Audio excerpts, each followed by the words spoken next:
time to strap in and get ready. The leaders in AFL Supercoach are incoming, helping you win your leagues and climb up the rankings. You're now listening to the Insight AFL Show with your hosts, Big Horse and Skitty.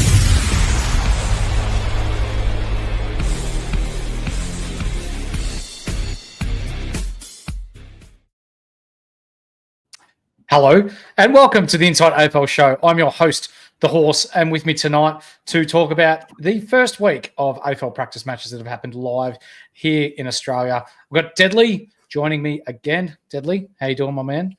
Good, mate, good. Preseason unofficial matches are done. We're moving on to the real stuff next week. Yes. Pretty and for it. Absolutely. And for those of you that don't know, we've also got Silvertop Hurley with us this year on the Insight Fantasy Network, fresh off the back from a top 1% finish last year, almost inside the top 300, nearly cracked it, but 305th for the year. Hurls, welcome back, mate. Nice to have you. Thanks, Horse. Good to be back. I'm looking forward to seeing Tuesday where we've got some real cameras at a game, mate. Jesus, these cameramen are all drunk at the scratchies. Oh, mate. How is it? We'll go off footy a little bit. The cameras that are at the ground. So we're paying $5 extra for KO per month now, and it's like they're pulling the cameras further away from the ground. It's been hard work. It's been terrible, hasn't it? But anyway, at least footy's back. So we've been able to watch some footy, ladies and gentlemen. That's what we're here to talk about tonight. So if you haven't yet, like, subscribe, bell. Here at Insight, we call it being the triple banger. But also, if you listen to us on audio, give us a 5-star review. Get us out to more people in the wide world of Australia and New Zealand, and those that follow Supercoach internationally as well. Now, we do have a unlimited league that we'd like you to join. We want to get this to 1,000 before the season starts. So 356-460. I repeat, 356-460 for those of you listening on audio. It is free to join, and if you get the top score each week, you win a prize, thanks to the guys at the Standard Squeeze who have been our sponsors since day one. But also, our head-to-head leagues, the $25 head-to-head's full. We've got 2 spots left in the $50 head-to-head. Our $100 head-to-head's full. $250 league, we've got 2 spots left. $25 points league is still available, and our draft league's full. So all leagues are quickly filling up. If you want to be a part of any of our leagues that I've just mentioned, the $50 head-to-head, the $250 head-to-head, or the $25 total points, please get in touch with us. The link is down below, or comment, and we will get in touch with you and sort that out. Deadly, before we start, mate, what's been the big standout from round one for you, or the first week of practice matches so far? The sheer amount of times I've changed my side over this past week. I didn't think it was possible. Yeah. It's been ridiculous, hasn't it? Yeah. Yeah. Hurls, for you? Yeah, probably have to say the same. But I think the thing for me is trying to remind myself that, the primos are going half rat power, and some teams are trying and some aren't. So not to get too carried away is what I'm trying to tell myself. But it doesn't work. I still change my team every time I watch a match. That's right. So. For those that have been watching the preseason games pretty closely, you'll see that teams that are playing in round 0 are going fairly hard right now, and the teams that aren't playing till round 1 are still recycling, or not recycling, but cycling through their twos players and fringe players to give them a bit more of a crack in more predominant positions on field, to give them a taste of what's in store. So just be mindful that we've got 8 teams playing in round 0, and you'll find that those 8 teams, they played a lot of their senior players for a lot of game time. So we'll get to that shortly. Do you want to get stuck straight into games, Deadly? What do you reckon? Yeah, we may as well, mate. May as well. What else have we got to talk about? Who are we going to start with? I suppose the first game we should jump into is probably the first one of these, 8 unofficial matches, which includes Fremantle, but we won't talk about the Indigenous All-Stars. But yeah, it's the Fremantle versus Indigenous All-Stars game we got first. There's not really much we can take out of this game, is there? No, not really. From a footballing point of view, I love the concept. Having the brothers all together in one team, pardon my language, but they're fucking exciting to watch, aren't they? They've just got genuine X factor, and they can make the ball talk better than anyone else that plays the game. So to get a team full of the boys playing together on a national stage, it's fun to watch. And for me, I think it should be there every year. It's for me, it reminded me of the old State of Origin days, even though it clearly wasn't. It was like a representative side, and they're so passionate the way they were playing, even though the game meant nothing, like points-wise. So I'd love to see that stay, Hurls. Yeah, I think, and if you think about the draft last year, there was not one Indigenous player drafted in a true sense. Like Malachi Champion was taken as a, what do you call it, the academy or whatever it is for West Coast Eagles. But we need to promote them getting drafted more. They loved it, so why not play it every year or every 2 years? If it's not every year, I think that's a no-brainer. That's right. So from and no disrespect to Indigenous All-Stars, but because they were an All-Stars team put together for the purpose of this game, we're not really going to talk about roles, although Jai Simpkin with the medal, congratulations to you. But we're more looking at Freo here. And let's start with Caleb Sarong. He scored 100 Supercoach points in this game. Brayshaw scored 99, so very similar. But let's be honest, he was in cruise control, wasn't he? There wasn't much defense being played, Deadly. Yeah, not at all, really. And Caleb Sarong took the absolute piss in that first half. He finished the first half on about 18 disposals, disgusting amounts of possessions as well. And then just cruised for the rest of the game, didn't really go too far into it. And yeah, the same sort of thing was happened with Brayshaw. We can probably combine the two. They sort of just went with the flow and didn't really go too deep into the game. No. Hurls, you're a WA man. Jordan Clark. So 80 Supercoach points in this game. He was doing it fairly easily as well. Well, again, there wasn't really much defense being played, but what's being said in the media over there? Because I feel like this guy's in for a massive year. They're all saying the same as us, that they think the game style is going to suit him more than Ryan and that they want to move the ball quicker. I must admit, I didn't really see any difference in the way Freo were trying to move the ball, but they're really at the start of their preseason, right? This was their first hit out. You could tell they were treating it like a real scratch match. And so they even had Sarong forward for big periods of the game. They had the couple of their backmen like Pearce and Ryan weren't there. So, I think probably Clark will still be what we thought he was going to be. Yeah, for sure. We saw Luke Jackson. He was interesting early on too, boys. In the first 10 minutes, he started deep forward, then went into the midfield, and then went into the ruck, and then went back to full forward. So, Deadly, I'll start with you first.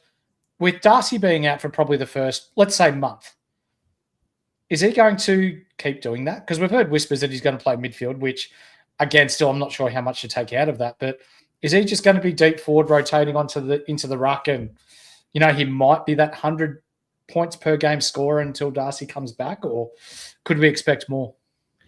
Yeah, he probably will. Just he predominantly be a bit more forward than what he was last year. Ruck wise, especially with Liam Reedy coming in. We'll talk about him a little bit soon.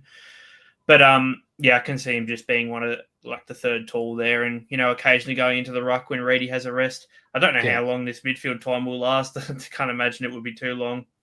No. But yeah, I can see the average dropping for Jackson a bit. I don't really think he's an option this year at all, to be honest. Yep. Hurls, I want to ask you this about Luke Jackson. Do you think that? Okay, so there's no Darcy the first 4 rounds. Hypothetically, let's say he averages 100 and looks like a great target, or for those that started with him, awesome. You've got someone that's scoring that well. Darcy comes back. Is it a bit of a factor that you could get stuck then with Jackson? Like, is it a bit of a trap? Yeah, I think if you're gonna pick Jackson, you're gonna be in a little bit of a sort of roller coaster, right? And we found that last year where we had. When he was in the ruck, he scored massive, and then he went back to, what did he average overall, 90 or 88 or something like that. Mm-hmm. And that included his times in the ruck where he would have got 140 games, and then he's going to get you 60 and 70 games. So he's not for me. I think draft-wise, though, with our forward lines being pretty thin. Draft player, fine. But for Classic, I won't be touching him. Yeah, I think I'm with you too, mate. Someone that did prick up our ears pretty early on, and thanks to Damo from the Footy Mailbag, he knew about this bloke well before preseason even started. That's Nathan O'Driscoll. Played really well out on the wing. Looks to have that spot locked in and scored, 99 Supercoach points? No, he scored 108 Supercoach points in that game. Yeah, at 198K and as a winger.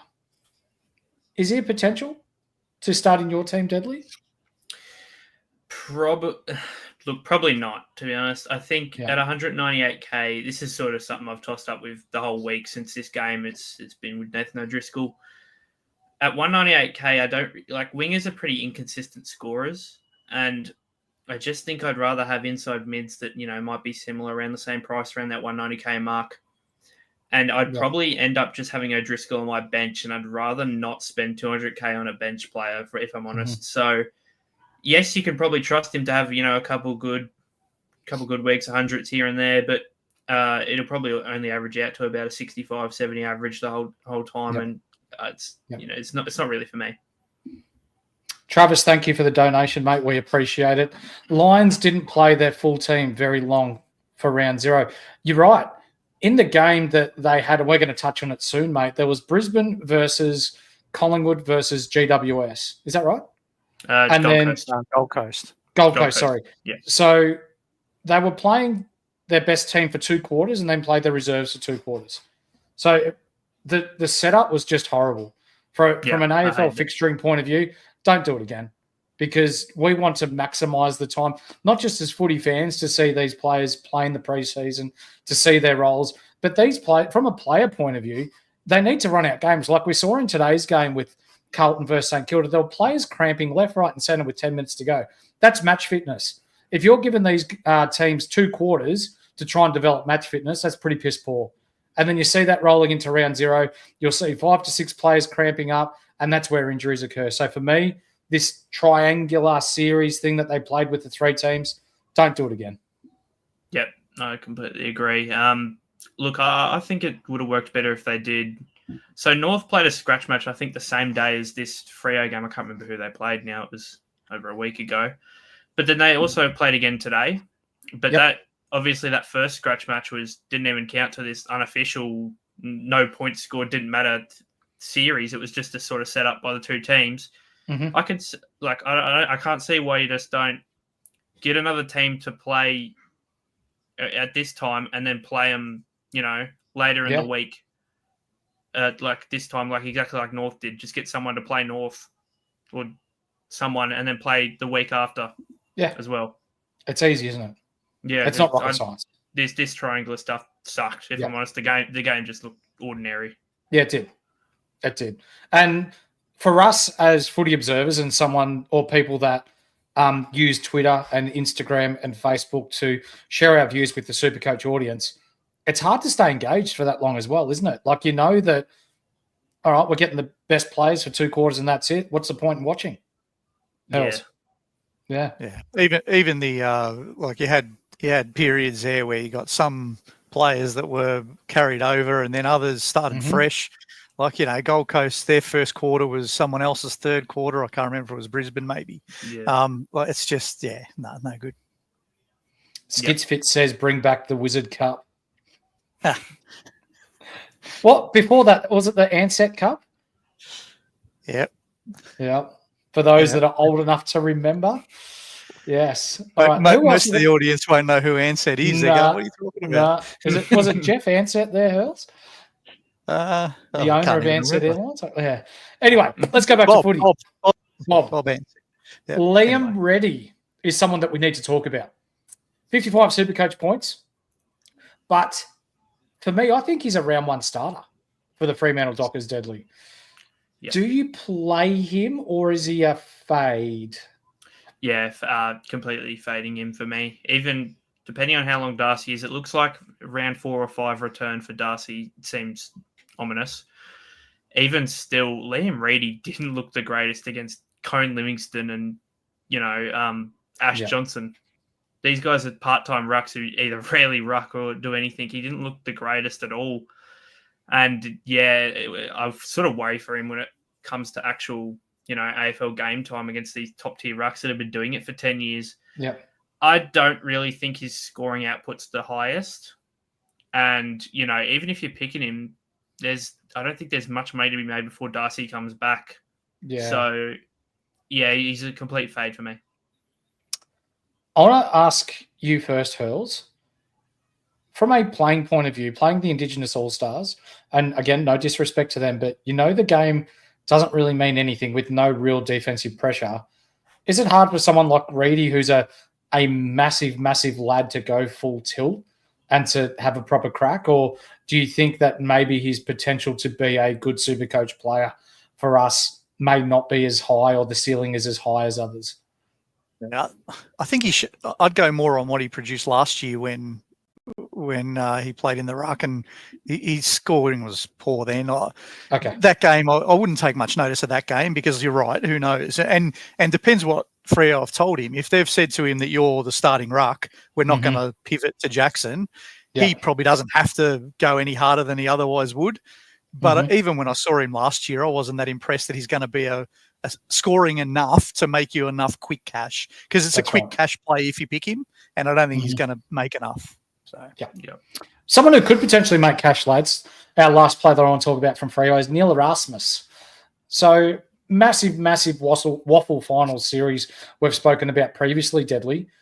He had 13 CBAs in this game, got quite a bit of the ball as well. For me, he probably just looked half a second slow. Do you think he starts round one? I think he's probably in and around there. He's probably around that mark. He's definitely like, if we're talking in the team structure, he's probably like 24th or 25th in the rotation order.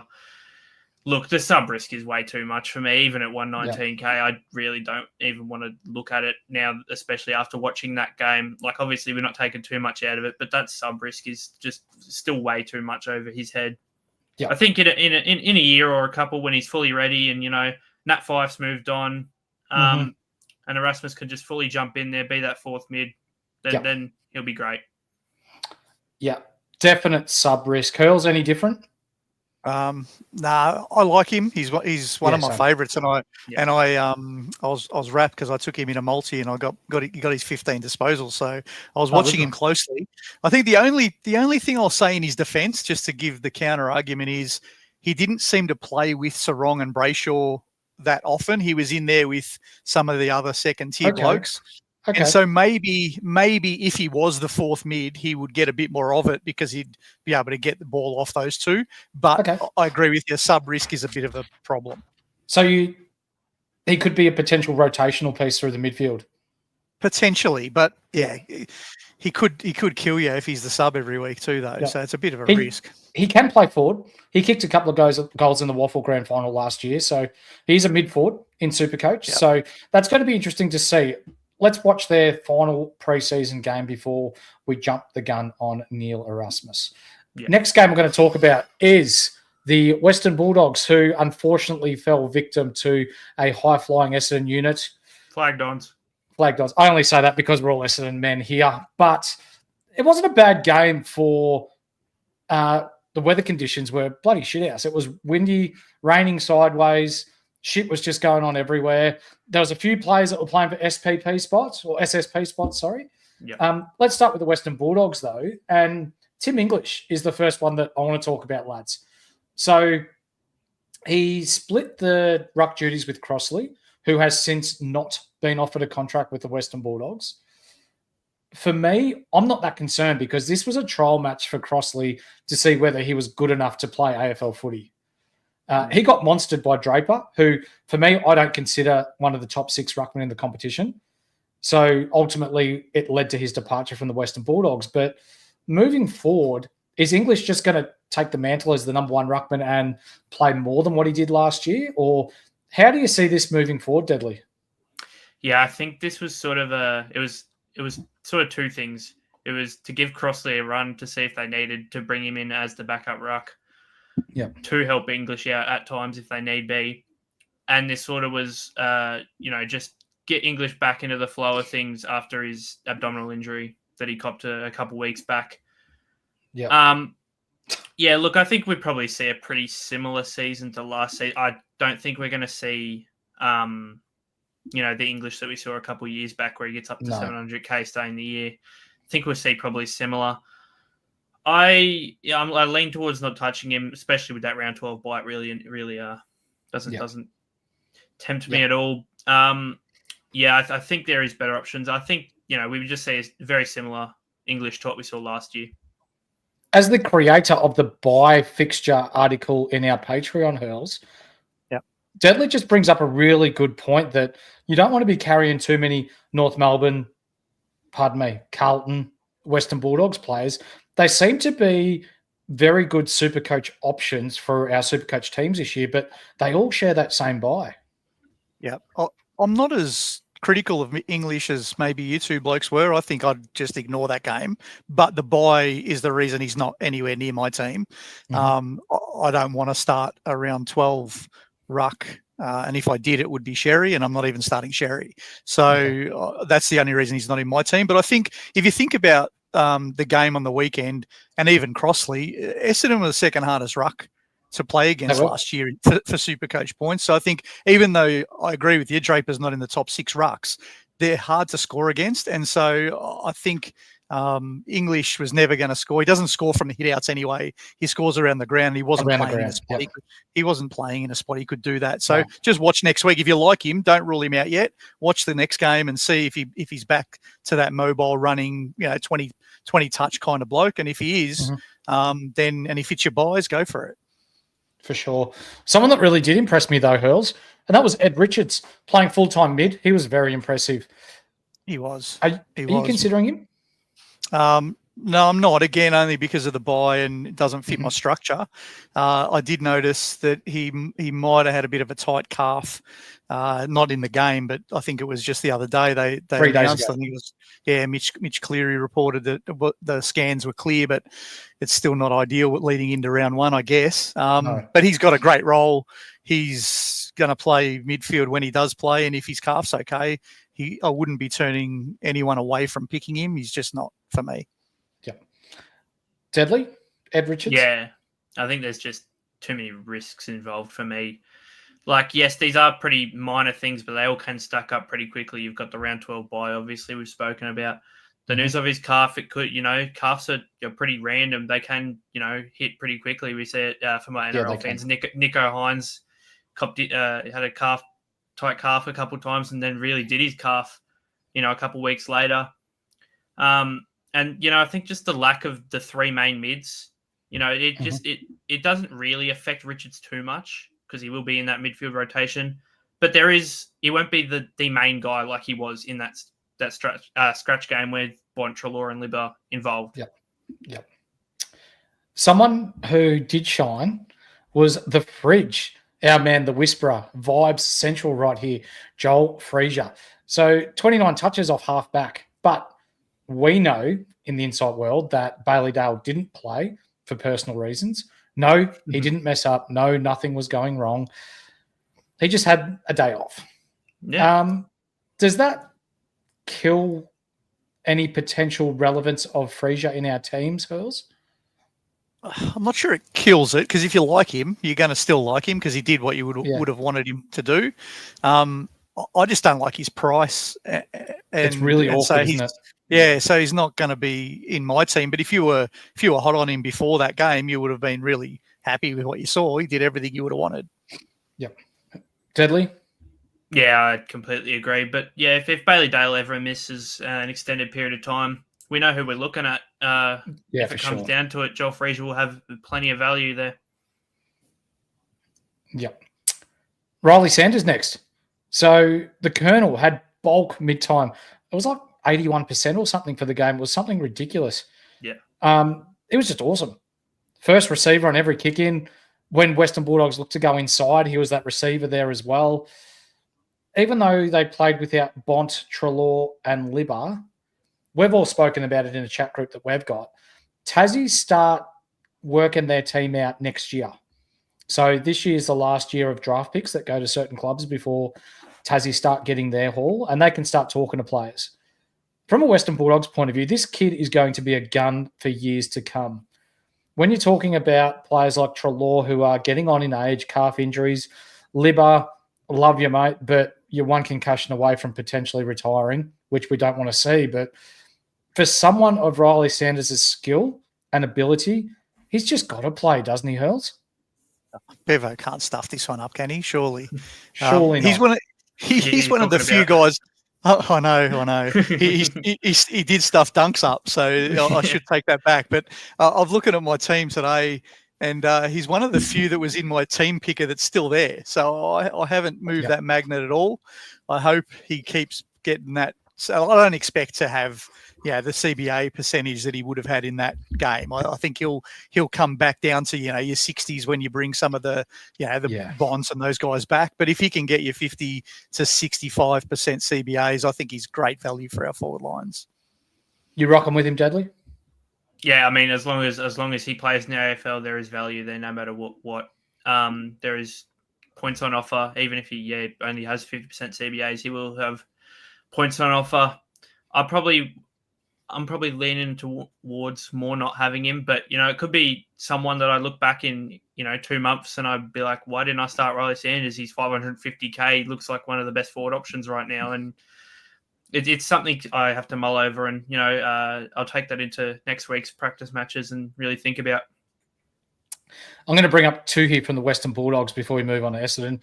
Jed Buslinger, who played pretty well, had 13 touches in this game and looked pretty good.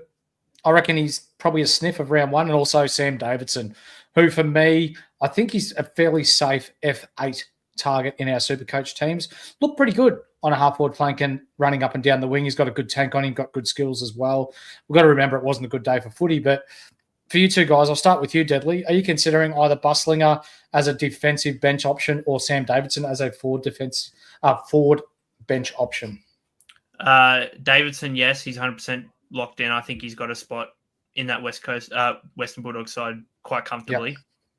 Buslinger, I'm probably leaning towards going to other guys, maybe a Caleb Smith, a Zach Reed, these sort of guys, just because I reckon their job security is a bit better than a Buslinger who, if an injury comes back early, he's probably one to drop out pretty quickly. Hurls? I don't have either, but they're both still on my watch list. I think I'm not ruling any rookies from the defence or the forward lines out yet. I think that they're going to present the biggest challenge for us when we come to selecting our final teams. And so while they're still there and looking like they might be in the round one team, I'll be having a look at them, but they're not currently in my team. For sure. Let's move on to Essendon. I'll quickly touch on Zach Merritt because he was good early and then faded. That's because it's a preseason game in a game that didn't really matter much. He got his run in. He got a touch of the ball. He ran it off the edge of the square, played across half back a little bit. Didn't really do much in the fourth quarter either, but you know what? It's Zach Merritt. Who cares? He's still going to be one of the top 8 midfielders in this year's Supercoach competition. So we can pretty much just shelve the thought of him having a regression. He'll be fine. I'm going to ask you, Deadly, before I ask Hurls about another player. Dylan Shield. Interesting. Played halfback and seems to have the Nick Martin role of last year. He didn't take too many kick-ins, but he was the go-to man when Essendon were looking to switch the ball or that were going one out, one back from stoppage. He kind of looked okay with the ball too. Yeah, I think this was a perfect move for Essendon as a football club. I really rate this idea. Mm-hmm. Look, his efficiency wasn't crash hot, but like you said before, the conditions in that game were pretty shit house. There was, wind about, rain everywhere. Yeah. It wasn't great, especially for our first time seeing him at halfback. We would have probably expected maybe a bit better, but at the same time, he's a guy we might consider at the price. Honestly, just the kick-ins do worry me because it's not really the main way halfbacks score, but they do get a lot of points just simply kicking the ball in from behinds. And I think McGrath and Redmond are the two guys that would take the main ones for Essendon, and Shield just sort of be left in the corner. And it sort of worries me a bit. I'll probably avoid to start though. Hurls, you got anything to add on that? No, I liked him. I don't think I'm going to pick him. I think to pick him, your strategy has to be his DPP in round 6 or 7, whenever that comes, which isn't a bad play. If you think you want one of those mids to be flicked back into your D5 spot or your D4 spot, I think that can work. But there's too many midfielders I like to be picking Dylan Shield. For sure. Yeah. The next player I want to talk to you about, Hurls, is Elijah Zartis. Coming into his 3rd, 4th year in the AFL, he looks like he has taken huge strides forward to the point where, for me, I'm an Essendon supporter, so I get hurt enough during the home and away season. But from a Supercoach point of view, he's a genuine option for me now. If he can continue that inside mid role, his hands were clean, he used the ball pretty well, and more importantly for me, he was hitting targets by foot. Yeah, he's another magnet that hasn't moved out of my team. I was big on him at the start. I maintain that I want to see the round 0 CBAs. If it's 50% plus, he's locked in my team. If it's not, then let's reconsider. So I don't necessarily want to jump to too many conclusions in a scratchy, but if we get a look at him, which is great. So we'll see what round 0 looks like, and if he's 50% plus, he will definitely be in many teams, not just mine. I agree. Deadly, talk to me about Isaac Kako, Nate Caddy's best mate. He showed flashes, didn't he? How exciting is Isaac Kako? He really showed flashes of why Essendon fans have been absolutely raving about him. It's sort of a thing of he's playing half forward. How well can half forwards really score week to week? Mm-hmm. There is going to be games of low scores. There is going to be a couple of games of some decent scores. Can you really lock him into your starting squad each week? Probably, I'd say for the start you should be right. But these sort of half forwards and guys that won't really move out of this half forward position are guys you probably look to move on pretty quick, the rookie wise. But I think you can safely start with him. Yeah. Hurls, Sardell Hawley played on the wing in this game, but he didn't really stand out, did he? No, he's one that I think is probably everyone's gone a bit cold on him. Again, wait to see what happens next week. I think there's a role for him in the lineup, but the wing can be, all duck and no dinner. You got half the game that the ball's on the other side of the ground, and he actually plays. If you go and watch him, he plays the wing role really well. He holds his width. He plays that dead side really well, but that means that he's not getting any Supercoach points. I love that you brought that up, mate. The dead side. Yep. So that's the worry. So for those that don't know what the dead side means, it's basically the side that the football isn't on. So he'll get a lot of the ball if and when Essendon transition their footy or switch the ball across their back line and look to go out the opposite wing. But if the ball's been played on the opposite wing to where he is, he may go cold for 5 or 10 minutes and not see the ball at all. So sometimes it feels like you're just running up and down 100-metre sprints flat out for no reason. Unrewarded running, they call it. So it will be a slow burn. The other thing, because we mentioned O'Driscoll earlier, Essendon aren't really a high wing use team, except when Nick Martin was there, because he wasn't playing a traditional wing; he was running wherever the ball was. But you look at someone like Freo, like O'Driscoll and Sharp, they use their wingers differently to Essendon. I think if Al Hooley's playing wing, I don't know it's going to be a good scoring position for him. Yep. And we've also got Zach Reid, who I thought played pretty well. The wind was sideways. The rain was sideways. It was a shit day for Biggs, but he still looked pretty good. So hopefully he can stay injury-free and make us a bit of coin in our back lines if you decide to start him. Ladies and gentlemen, the Supercoach World Cup is back. If you think you've got what it takes to be the best Supercoach player in the world, then register below. Click the link in the description and let us know that you're interested, and we'll get you involved. NRL, AFL, BBL and NBL. You don't have to be the best at all of them. You just have to be consistently pretty good. And if you're like Mitch, coach of Twitch at Flinch, you'll then take out the grand prize. He won nearly $1,000 last year, boys, for being the best Supercoach player in the world. So if you think you've got what it takes, click the link below to register. It's in the description and we'll get you involved. Next game, West Coast versus Richmond. This was a bit of a snore fest for me when we're talking about Richmond and what it was like for them. They did have quite a few out, but as we keep preaching on socials, lads, it's more about positional analysis and where players are looking to play early on. And Deadly, Liam Baker is locked into that half-back role at West Coast right now. Yeah, it's pretty comfortably. He's gonna stay there for a good chunk of the season. I know him and his coach both said on SEN that he's not moving. He's staying half back. No, Look, I think he's in and around top 6 forwards. I probably wouldn't start with him. I'd like to see, what West Coast play style is a bit more when it comes to using him and stuff like that before I fully dive in there. But yeah, he's probably a guy I'll end up looking at some point down the season. Yep. Hurls? Yeah, agree. He's on one flank, Jinby on the other. Probably neither of them are startable, but they're worth having a look at. I know I noticed something interesting in that game. West Coast really did make an effort to split their leaders. So they definitely wanted Baker in the back half. They wanted Duggan and Graham in the middle, and they had Allen up forward. And I think that is really smart. They're going to have kids across most lines. Yeah. So pretty good coaching if you ask me.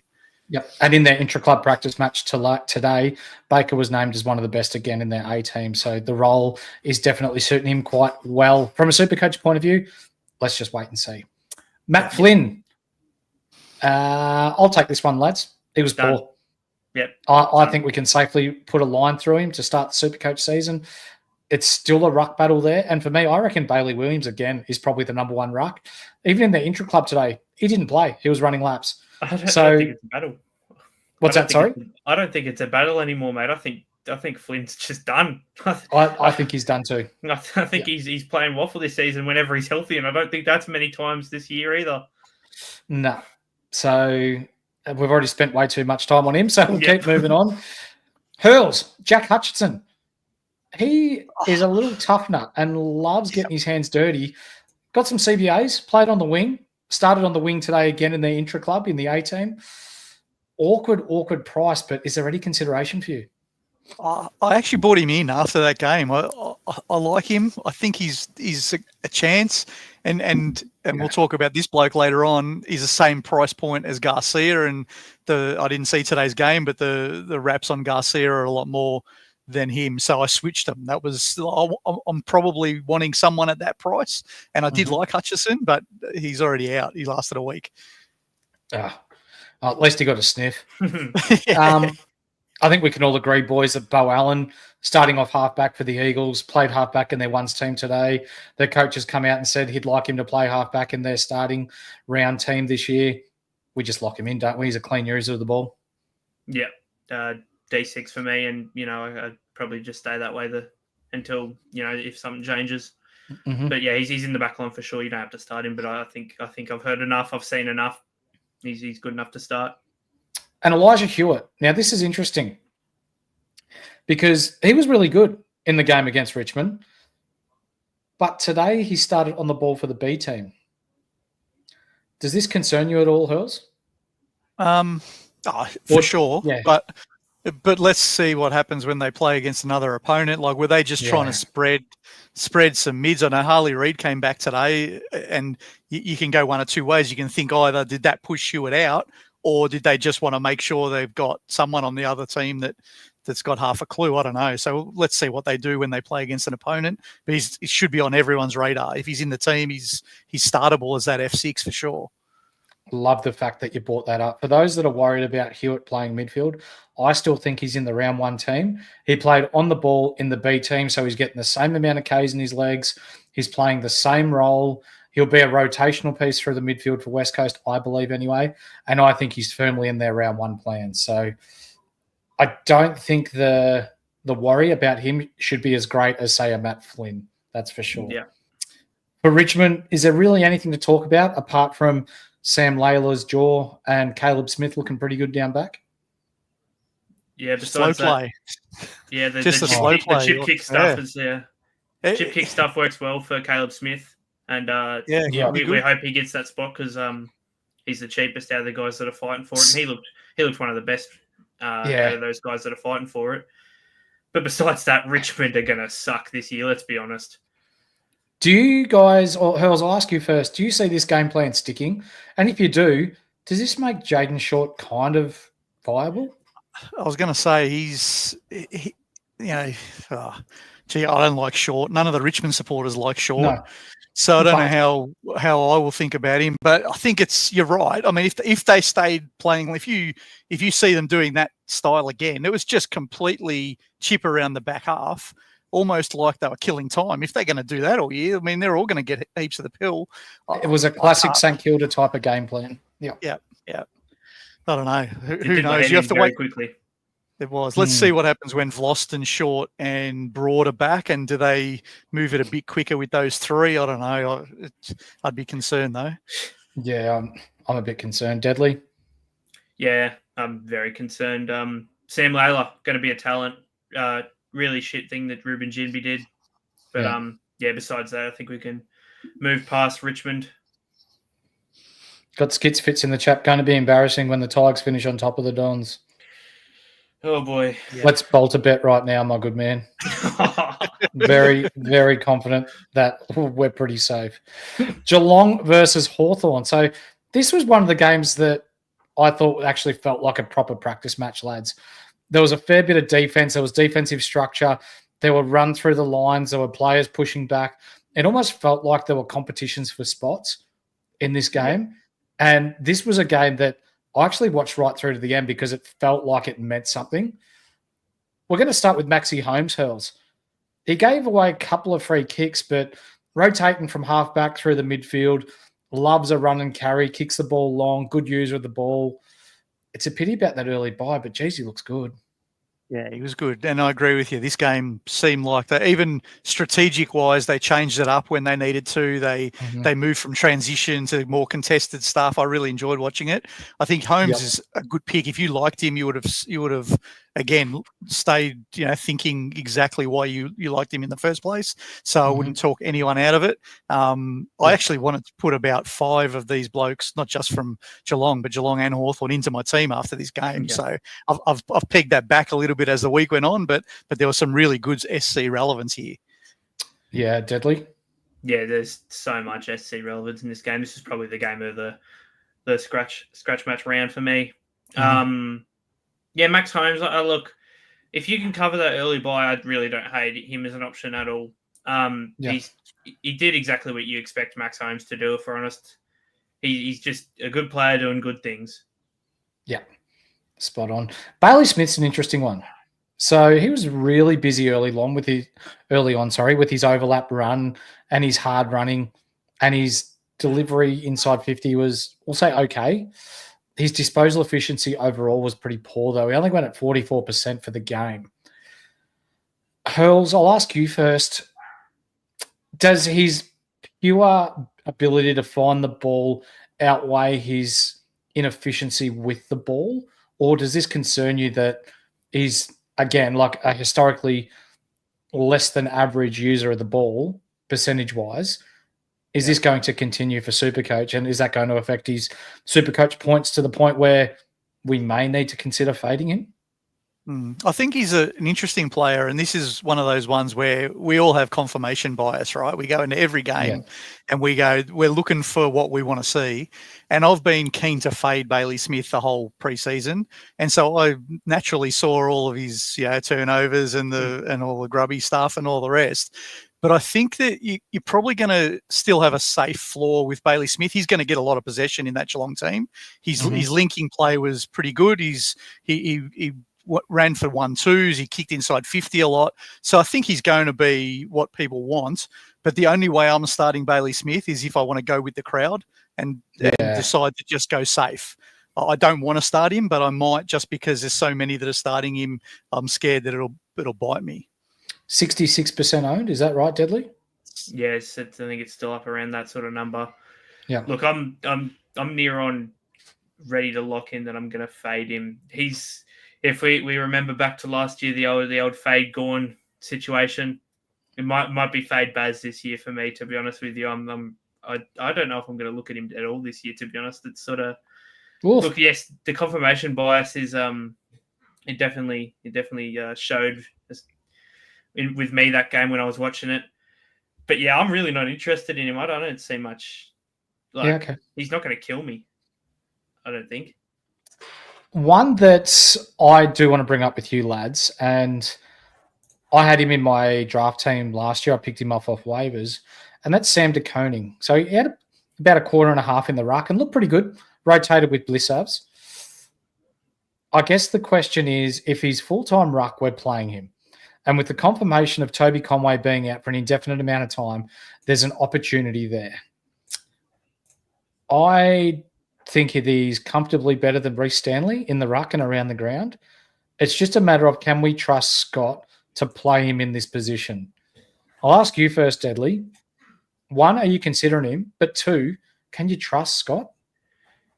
Yeah, he was in my team for all of about 5 minutes before this game. And then I sort of had another think about it, and I was like, I can't really trust Scott, and I can't trust him to get consistent good ruck time. Mm-hmm. I think what he played in the game, 8 to 10 minutes, and then rotated back to defense. I'd rather, that's just very TDK-esque. And, there's not, there might be a little bit of value in him, but I don't think there's enough to justify the pick. Yep. Hurls?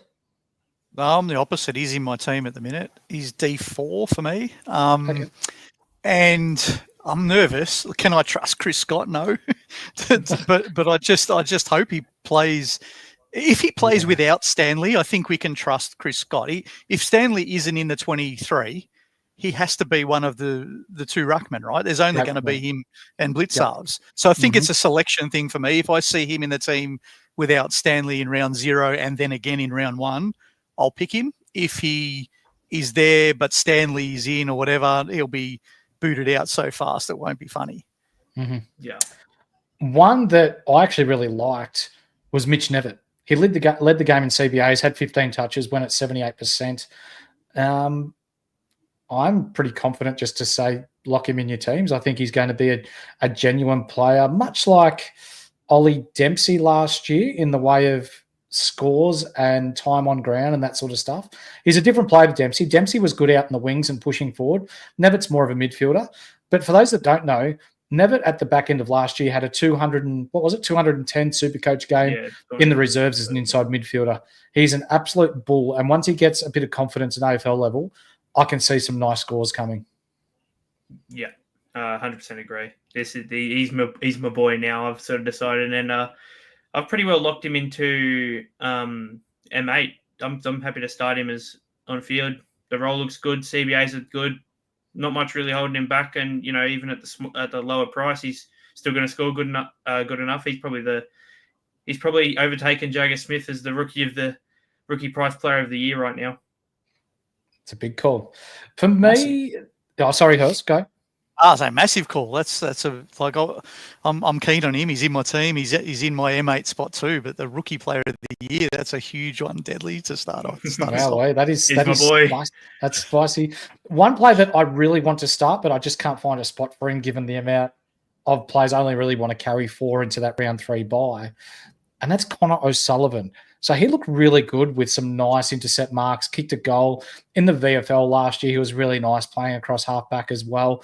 Looks like he's going to get the role down back as that third tall as well. If you can make room for him, Hurls, is he part of the plans for your Supercoach team? He's not, but I think if it goes back to the selection, if you know that Stanley's not playing, and that means they have to then play him. Like, what other choice have they got? Because they've got no other real key tools down there. So I think, and you could easily say him and Zach Reid are your D7 and 8, and I don't want them on the field, but I'll just have them sitting there as slow burns because you think they'll get job security. I think it's a play. He's not in my team yet, but I was impressed with him. I'll watch him, and we're all Essendon fans.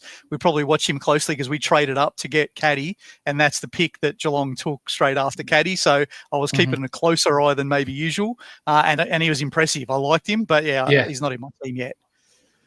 Yeah, I really like him, and so does Magnus. He sees the dollar signs all over O'Sullivan as well. I think we've got to keep an eye on him. I think we do, and if you can make it work, I think he'd be a pretty nice play. Deadly, we're going to start with the Hawks now, mate. And the number 1 ruck at the Hawks, Lloyd Meek. If he didn't have that pretty ordinary bye, I would nearly consider starting him. But he's got such a juicy run after that bye. Yeah, I probably 100% would start him if that bye wasn't a factor. He took the absolute piss against everyone that came up against him for that Geelong team. Obviously, we've discussed this before with Essendon being a good ruck team. Geelong are a pretty shit defending ruck team. Yeah, they are. But I still think post-bye, Lloyd Meek, it's still going to be the play. look, I don't like using a trade early, but if it comes by and you need to, and it comes around 5 and one of your rucks goes down, or you're looking to upgrade a ruck or get another ruck in your flex, Ludwig, you might be a guy for a couple of weeks. I think so. Hurls, you considering him or waiting? No, I'm not. He's just never been one of mine, but I wouldn't talk anyone out of him. You know what you're going to get. He's a good footballer. Not going to give too much away, lads, but James Sicily has somehow made his way into my Supercoach team. After seeing the way that he played in this game, being the main man down back for the Hawks, he just controlled the play so well and used his long kicking and his ability to read the ball so well. If we're going on good bloke status, he'd never make it into my team. But from a Supercoach point of view, Hurls has nailed it in the past. You've got to put your own biases aside in order to try and get the best team on the park. And that's probably something I've struggled with in the last couple of years, and that's fading blokes who I would consider shit blokes. But it just makes so much sense at $530K. If he's in that roll down back, that's potentially $100,000 worth of value right there, Hurls. Yeah. He came into my team for a fleeting moment. I haven't got him now, but gee, he had the role. He had the role that he used to have. I guess the one thing that I talked myself into reminding myself of was Amon wasn't there, Impey wasn't there, and so he was the one who distributed nearly everything out of the back line, and even Battle did a lot of that. When those other blokes come back, will he get a little less of it? I don't know. So let's see. But he should be on everyone's radar. He's cheap, and if he plays that all year, he's going to be a good player. Talk to me about Dylan Moore. Deadly? He's bloody great, isn't he? He's probably one of the only guys with like a main actual half forward role that will consistently be in this top 6 in the forward line, just because he gets around the ground, does all his work, and he attends a few CBAs, and he just does so much. And we saw in that practice match he's going to have the exact same role as he did last year, and you can probably lock him in as a top 6 forward quite comfortably, maybe even top 3. Yep. Yeah, he's all of a sudden, the Hawks have a lot of players that could be Supercoach relevant. John Newcomb also played pretty well, got a lot of the ball, had 30-odd touches from memory. But also Will Day, Hurls. My God, he's going to be a player. I've got him in my team now, and I said this in our chat when they were playing. I'm picking him just because I like watching him. He's just class. He has time. One of those players that when he gets the ball, he's got time, and everyone stops around. Like, I love those kind of footballers. So yeah, he's in my team until he gets injured. That's my only concern with him. It's an injury risk, but if he doesn't get injured, he's going to be a jet. Yeah. One that we missed out on, Hurls, too, I should backtrack to, is Tommy Stewart. Yeah. Very relevant Supercoach option. Surprised me. I wasn't looking for him, but he really did stand out. Again, I mean, I wanted to pick so many blokes from this game. It was ridiculous when I was watching it. Definitely would be looking at Tom Stewart if you can structure that around, again, the round 3 bye with Sydney and them and Brisbane. There's a lot of relevant teams there, but he's a chance. Speaking about good blokes, Jake Stringer is in IFS Mavericks team. While we're talking about good blokes, IFS Maverick is the man that runs our NFL show on Insight Fantasy Sports. So if you would consider Jake Stringer a good bloke, go across and give him a like and listen to his NFL content. Or even if you don't think Jake Stringer is a good bloke, still go across and listen to his content. Is he a newbie to AFL if he's picking Jake Stringer? Yeah, that's right. Can we tell him? But no, he goes for flag dons. He gets a pass. Ladies and gentlemen, our sponsor since day one are the Standard Squeeze. Jump on their website and use the code IFS15 to get yourself 15% off everything in store. All right, let's move on to our next game, lads, and that is the. I don't want to talk about this, but we kind of fucking have to. Gold Coast versus Brisbane versus Collingwood. This kind of reminds me of a WWF triple threat between The Undertaker and The Rock and Stone Cold. Like, it's just bullshit. Come on. Be better, AFL. We'll go through it. I love wrestling. There's not much to go through, to be honest, because no one played against each other realistically. We'll just pick a team each and just talk about the players you reckon are relevant. Yeah, all right. We'll pick a team each. I'm going Gold Coast. I'll go Brisbane. They're easy enough to talk about. All right, leaves me with the Pies then. Fair enough. Right. I'll smash out Gold Coast to start with. Someone who I want people to keep an eye on very closely at home is Bailey Humphrey. Nearly 40% CBAs in this game, and it actually looks like he's going to be very relevant in the Gold Coast rotation this year. We've seen he's been hot and cold in the past, came on as a rookie a couple of years ago and did some really nice things. Had a bit of a down year last year, but we know with players with natural ability and skill, much like Bailey Humphrey, into their third year, he will come on, and I feel like he will be an option at some stage for us. Still only priced mid-200,000s as well, so let's have a look and see what happens in Gold Coast next game. If we like it, yeah. If we don't, so be it. But I really want you to keep your eyes on him. But also Leo Lombard. He went off with a crook shoulder. There hasn't been any real updates just yet, but I think we can safely fade him. There's other rookies that are cheaper or around that price that have better scoring potential. So they're the two for me that I'll get off my chest. Oh, also Matt Rowell was really good in and under in this game, and no wonder Geelong are chasing him. How about this? Matt Rowell had 11 kicks and 0 handballs. I've never seen Matt Rowell never have ever seen that. If this continues in his next game and he's kicking more than what he's handballing and his inside work is just as good, he all of a sudden becomes very, very Supercoach relevant again. Yeah, almost like they've got him to play transition. He was playing a transition game, which is just not him. That's been the knock on him forever. If he can add that to his contested footy, he might be a jet, but who knows? Talk to me about Brisbane, Deadly. Floor is yours. Brisbane's fairly simple. Lockie Neal. He's Lockie Neal. We're going to be looking at him as a top 8 mid again this year. He took the piss and he was in cruise control still. Dane Zorko, absolutely. He's the guy again, down back alongside Darcy Wilmot. Probably won't change much with Kitty Coleman as well. And right now Dane Zorko is in my team, and I'm bloody happy to have him. I think he's in your team as well, Hurls. Or am I right in saying that? He is at the moment. Yeah. Oh, that's spicy. So Dane Zorko, he's definitely an option again this year. As long as Coleman somehow doesn't come back and kill him, he'll be D6 again, or in the top 6 anyway. Will Ashcroft, he was a very popular one to start the year. He started in the CBAs with Josh Dunkley and Lockie Neal. He did start a bit slow, but got a bit more as the game went on. I don't know if we can really still pick him just because that midfield is so stacked, and there is going to be times where he's not going to be in the starting centre bounce, that Jared Berry will come in and tag occasionally.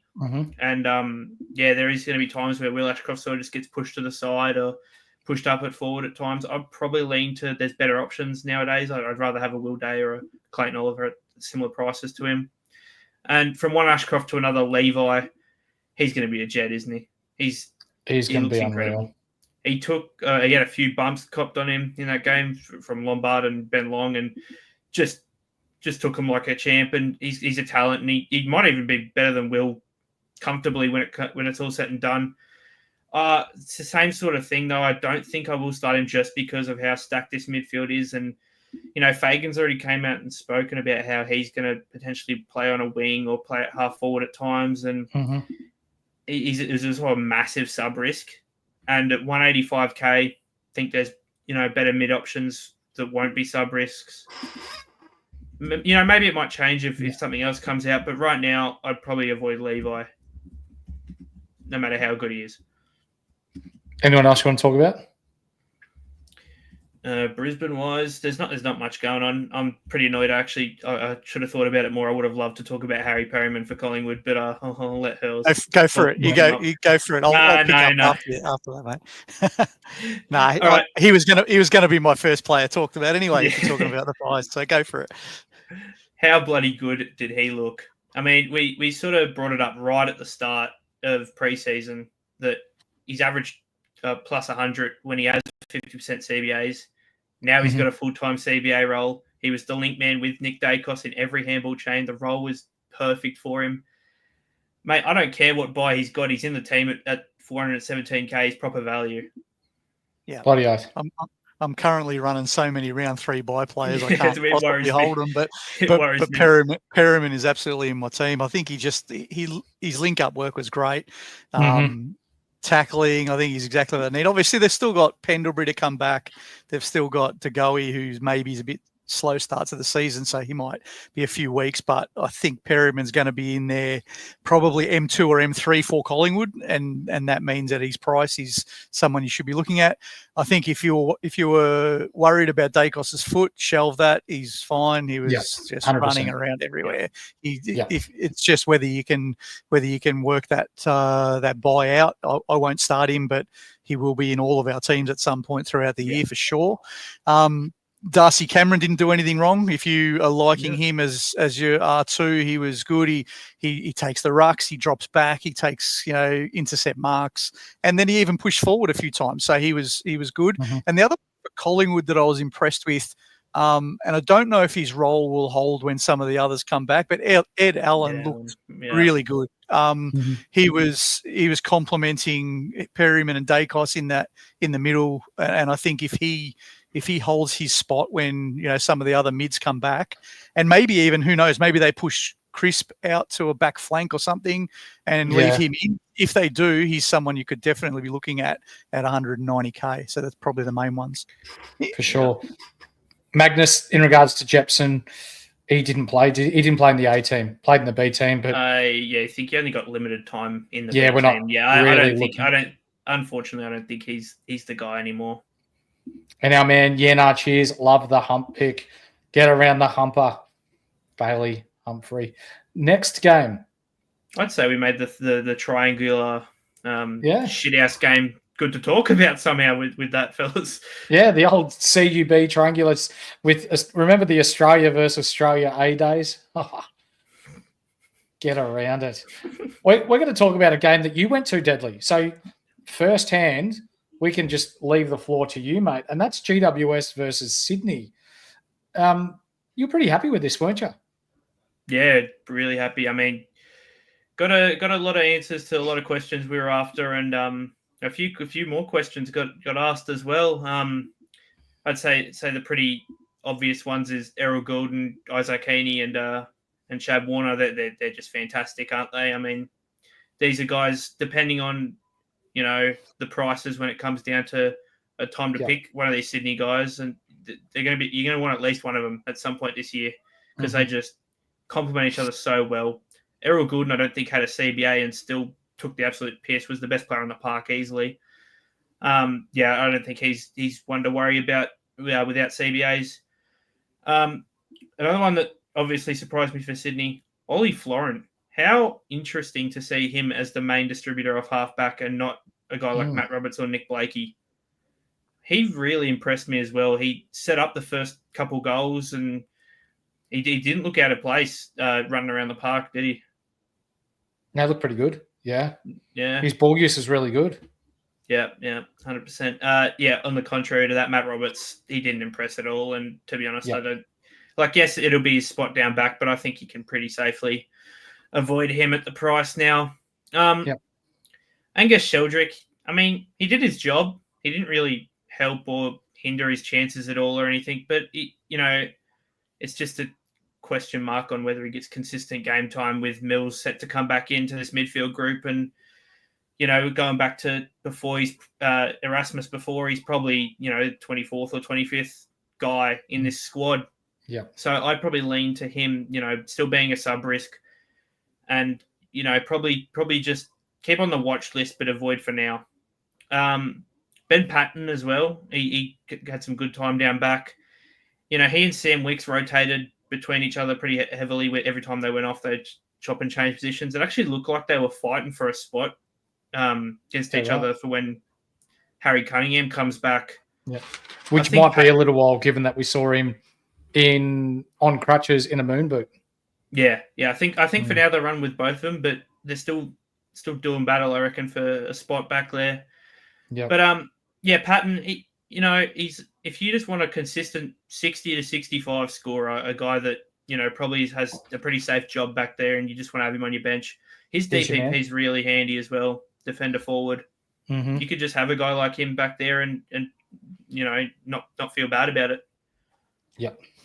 What about for GWS, mate? Did Lockie Whitfield just take the PI 55 again? And mind you, before we continue on talking about Lockie Whitfield, we need to give our man Ryan a bit of a shout out, don't we? Personal sponsor of Lockie Whitfield. Use the promo code INSIDE for all your financial needs, whether it is just grabbing a bit of extra coin for yourself, refinancing the home loan, or whatever it might be. Ryan's there to help you. Use the code INSIDE when you chat with him, and it will not cost you a cent. There you go. So, Lockie Whitfield. Yeah, when it comes to the Lockie Whitfield, we know he was on absolute cruise control. He looked like he didn't even want to be there, to be honest with you.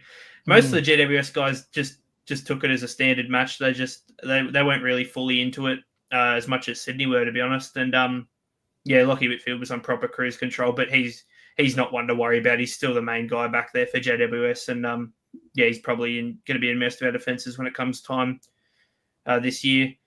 Finn Callahan, mate, he's interesting. Yeah, he played full time inside mid this game. Look, whether that's just as a replacement for Tom Green or something like that, but he really impressed me, and they had full-on plays set up from, boundary throw-ins set for him. It looks like he's proper got a role in there, and he's in for a big breakout season. I think you were pretty interested when that match was going on, Hurls, in Finn Callahan. I was. I missed the first half because it was bloody early, 7 a.m. when it kicked off over here. But I did catch the second half, and I was really impressed with Finn Callahan. I think if he can have that CBA role, and let's be honest, even though Tom Green was missing, surely they're going to prioritise him to take the baton over blokes like Josh Kelly and Caniglio, who are getting on a bit. And if they do, I'm very interested in him, but I just want to see it a little bit more than half a pracky game yet. I love that you brought that up, because for people saying that this is a role that Finn Callahan's playing because Tom Green's not there, think Jack McRae and Jack Steele. Think Zach Merritt and Darcy Parish. Think Josh Dunkley and Lockie Neal. It can easily work. So Finn Callahan played this well, not because Tom Green was out, but because he is that fucking good. Yeah. So he is a definite breakout option for our Supercoach teams this year. Someone who's not a Supercoach relevant player right now, because of the amount of time that he played, is James Leake Deadly. Yeah, I was really surprised to only see him come on 10 minutes into the fourth quarter in this game. I thought he had a role pretty well locked in compared to some of these other guys. But, came on really late just with a bunch of other guys. Ollie Hannaford was one that came on around this time, and he really impressed me too. I think he's one to add to the Black Book for the future. They really rave about him at GWS as well. But, going back to James Leake, besides that goal he kicked, which bloody nice goal. Yeah. There's not much. He didn't do much, did he? There's not much anymore for him, and I don't think he's got a spot in there, and I think he can pretty safely look elsewhere. Mm-hmm. And a guy that we might be talking about pretty comfortably this time next week is Connor Stone to be an option in our forward line. He started out pretty slow, but that second half he had really was impressive, and he's got a spot down back for GWS, and I think it's probably his to lose at this rate. Yeah, gotcha. What about probably the man that impressed you the most, Cody Angove? Yeah, this kid, geez, I was going down there not really expecting to see Cody Angove be the best player for GWS on the day, but he was bloody incredible, to be honest with you. He's kicked a couple of goals, he was bloody everywhere in that forward line, looked good around stoppages. Look, the sub risk is just a huge worry. I think he's probably earned himself a spot just from that game alone, because how well he played. He has been really good in the preseason too before this game. Yeah, the coach came out and said he ticked all the right boxes. He did everything we wanted him to do. He's put his hand right up for a spot round 0. But the sub risk is just too much of a worry. I'd probably leave him just on the watch list for now. Definitely add him to the watch list. But don't go sticking him in your size thinking you can play him with him just yet. What's the deal with 113K blokes? Is he on the list, or does he need an injury? What's the? I think he's fully fully all right. I think he's all right.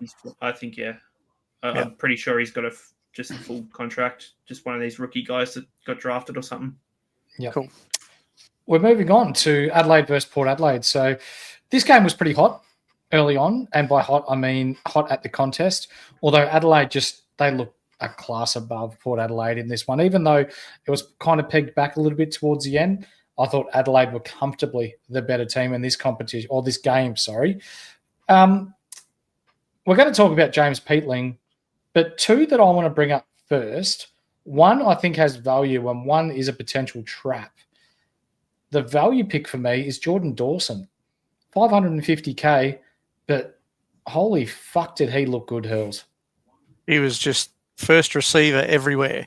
Every time someone got a clearance, it went to him and he distributed. It was back to the Jordan Dawson that we know. One word of caution that I would just say on him is, if you have a tag-free game, which is what these scratch matches are, we know how good he is, right? So, like, I want to see it when there's a bit more at stake. But geez, the value's there, his role's there. He was, and we will talk about Peatling, but Dawson hardly left the centre bounce, and when he did, it was only just to go somewhere else so he could roll up. Yeah. It was, have a breather and then still roll up the contest. So he was everywhere. Yeah, Deadly. Talk to me about Magnus Sherlock's favourite player, Jake Saligo, the slug. He was on fire. Yeah, this is probably, in my eyes, Will Day probably the best player this weekend. Jake Saligo was a very close second. He would have had, I didn't get the exact numbers, probably he would have had disgusting amounts of clearances, disgusting amounts of touches. He kicked 3 goals and, he looked absolutely incredible. But this is a guy we've known who's, had that ability to have games like this. Mm-hmm. He just never really got the opportunity. Yep. But the problem is with Supercoach, how can you really go there? There is just too many guys in this Adelaide team who can play midfield. And, it come down to it. We'll definitely talk about this with Peatling and Sid Draper.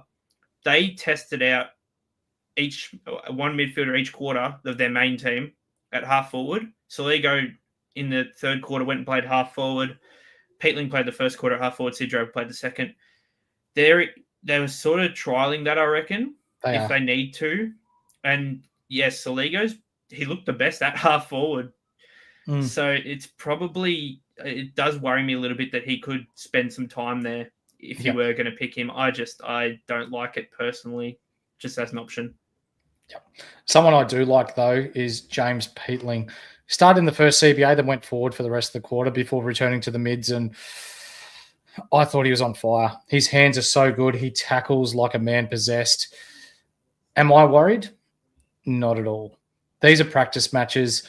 They're still looking to iron out who they want to play where, give some people or some players opportunity in positions they might not get during the preseason. I still think Sid Draper is a sub-risk, and I think James Peatling is one of the first picks for your midfield. You hear what Matthew Nicks says about Peatling. It's what Adelaide have been missing. He is the in and under bull that is good with his hands and also good by foot too, which Matt Crouch clearly isn't. So he is someone that Adelaide need, and I feel like he's going to make their team a lot better. And at that discounted price, Hurls, it's really hard to look past him, isn't it? Yeah, he was. I must admit, when I was watching the game, I was a little bit annoyed. I'm like, he's not getting any CBAs. What the hell's going on here? But he still scored. He still, I think he was 78 Dream Team points in 3 quarters. Yeah. And we know the bloke tackles, and I thought everything he did was impressive. So if he was 78, Dream Team, he's probably going to be higher than that Supercoach. So even in a role where I was a bit worried about the CBA numbers, he still did okay. So he's got to be in your team. Yeah, 100%. Yeah, we love a good preseason overreaction, and people were very concerned in that first quarter. I didn't mind that he spent that time forward, because for me, it had me thinking, well, people are going to call on this guy. Yeah. And maybe he's going to become more of a pod pick. But I think, he's just a no-brainer. Yeah. He really is. As soon as I saw those other guys just kept rotating through, I was like, they're just trolling something. This is nothing Peatling. He's also the jigsaw puzzle piece. Like every time you tinker with your team, if you take him out, your team just doesn't fit. Yeah, you have to put him back so that you can get the right number of primos and stuff. So I think everyone will call their jets and they'll put him back even if they took him out.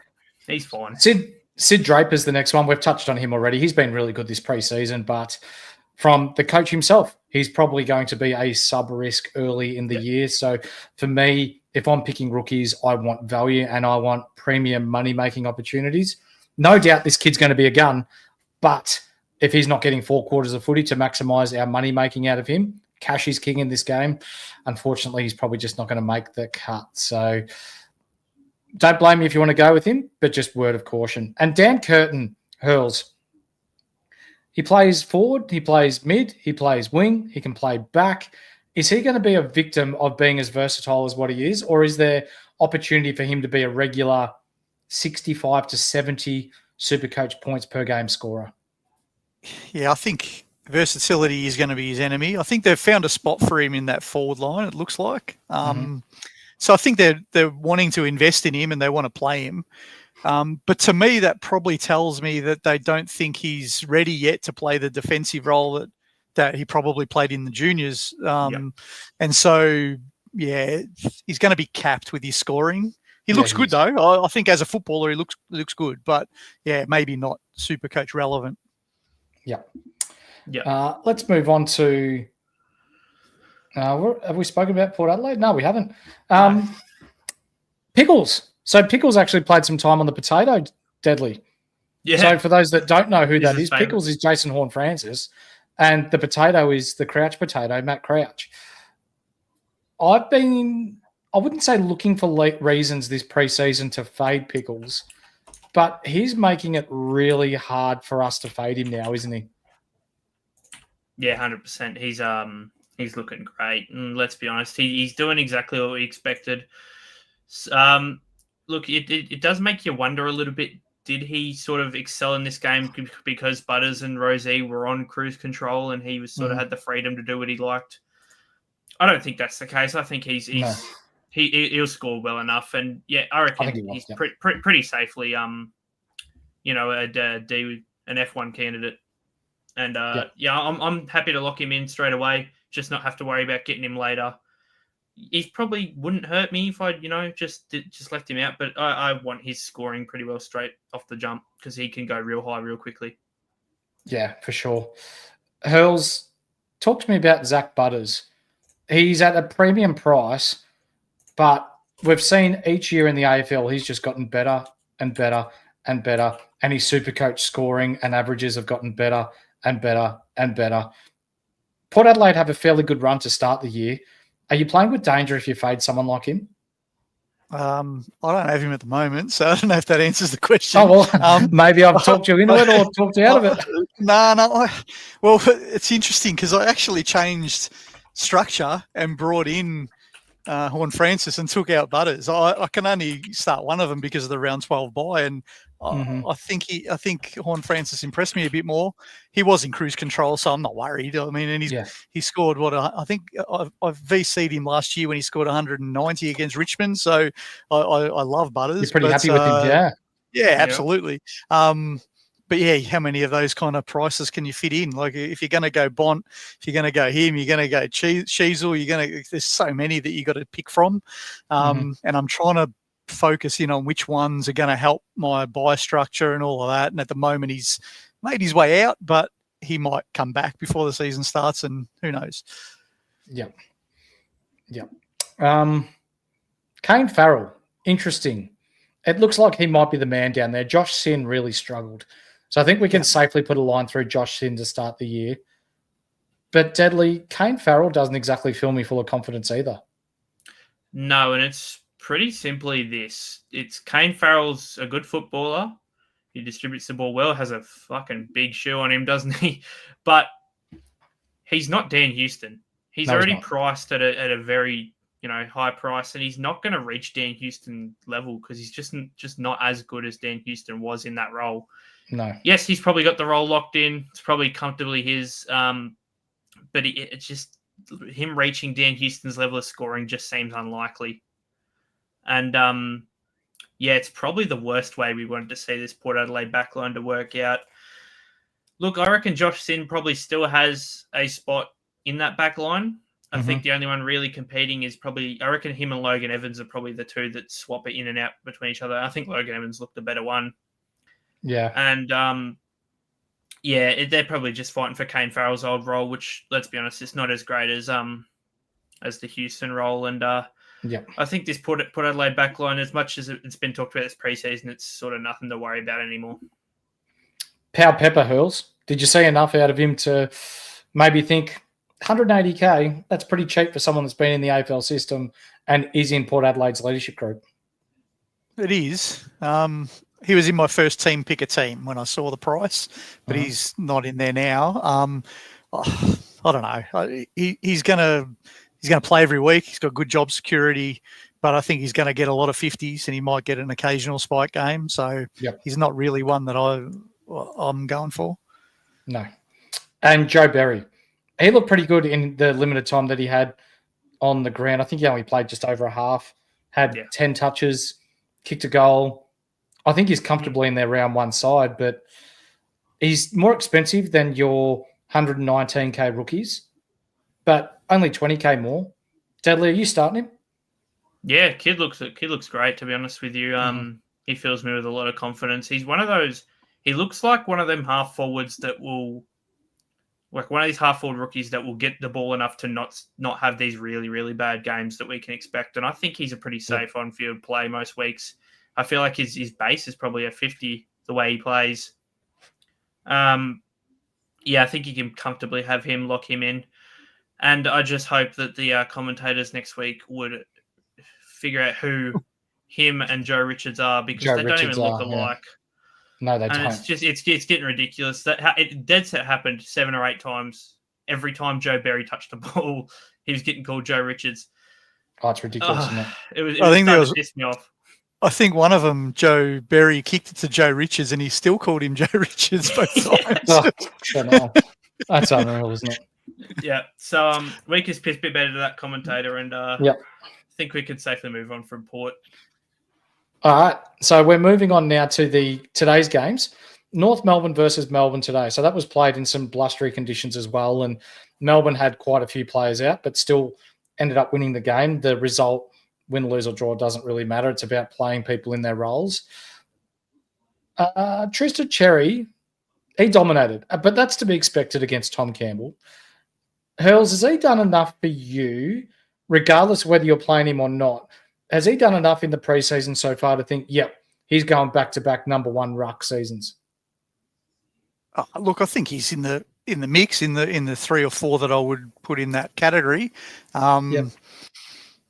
It's a lot of people are going to start him, right? I think it just depends if you want to go there or not. Personally, I'm not, but I think he's definitely going to be in the conversation for top 3 or 4, which is what you want for your starting ruck. So wouldn't talk anyone out of him. No, he does look really good. For me, I don't think he backs up that 7.5 tackles per game this season again. No. And his scores are going to suffer because of that. So, I wouldn't blame you if you picked him, but for me, there's better value elsewhere. Harry Sheasel, Deadly. Let's make this pretty straight to the point. D1, set and forget, move on. D1, set and forget. Move on. Let's. Yep. Look, all right. Actually, I will give this. There is a lot of value in defence this year. If you want to wait on a guy like Harry Sheasel, I don't mind it.